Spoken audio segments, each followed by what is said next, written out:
It-toroq Maltin matul dan ix-xahar komplew jaħsdu l-ħajja ta' aktar persuni bl-aħħar vittma tkun mara barranija illi ttajret minn karozza jumejn ilu. Il-vittma hi mara Ġermaniża ta' 57 sena li tilfet ħajjitha wara l-inċident serju li kien seħħ fix-xatt ta' Pinto fil-Furjana. Dan huwa l-5 inċident fatali f'temp ta' 15-il jum.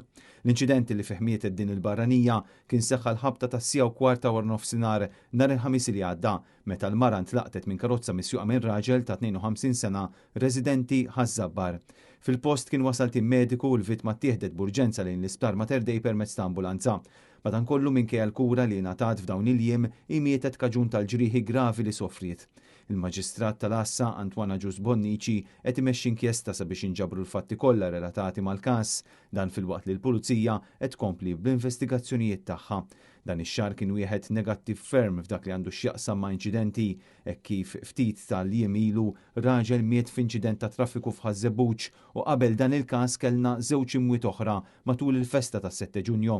Ir-raġel inqabad taħt trakk f'Ħalfar u s-sewwieq ta' mutur illi tilef ħajtu fl-Isla. Ftit wara miet raġel ieħor miż-Żejtun wara li ntlaqat minn żewġ vetturi fil-bypass ta' Marsa Skala waqt li kien fuq rota.